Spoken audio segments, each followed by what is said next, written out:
Hello, it's Ed. Welcome to the studio. Thanks for joining me again. Now, does anybody remember these? Does that look familiar? These are disc films. And I remember when these were the future and it was supposed to be so simple to use. You could have really slim cameras. The only problem was they were absolutely tiny. You could fit probably 9 or 10 frames of this into one frame of 35mm. These discs are from the 80s. So these are when I was like a teenager, but it'd be really interesting to see what's on them. I know that one is a little trip that I took, a little holiday.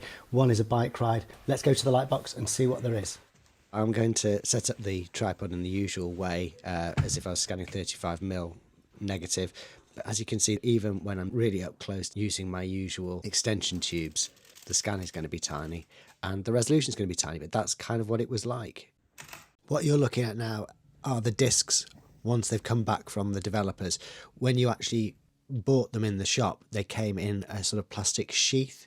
It was like a little cartridge, so you could just load it and there was no way that you could mess it up, basically. It was a foolproof format, and the cameras that used them were pretty foolproof as well. There were the expensive ones which had a really nice touch shutter, and I had a really cheap Boots one which had a chunky button that the actual mechanical action wound the film on.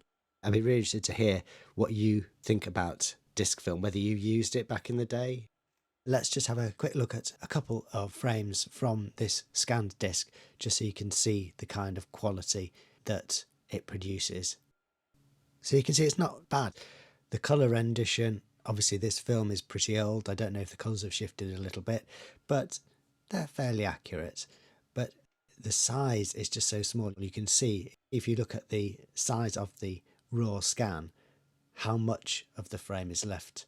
And obviously I could go in with a higher magnification using different extension tubes and different lenses, but I think at the time a lot of people were disappointed with the prints they got back, and maybe the convenience of the cameras wasn't enough to compensate for the end result. But anyway, I hope you found it interesting looking back at this film, either nostalgically or seeing it for the first time if you're one of the younger viewers of the channel. So there you go, a little bit about found photographs. I hope you enjoyed it. Thanks very much for joining me again. It would be great if you would like, subscribe, share, all the usual stuff. I'll be back again same time next week. Bye for now.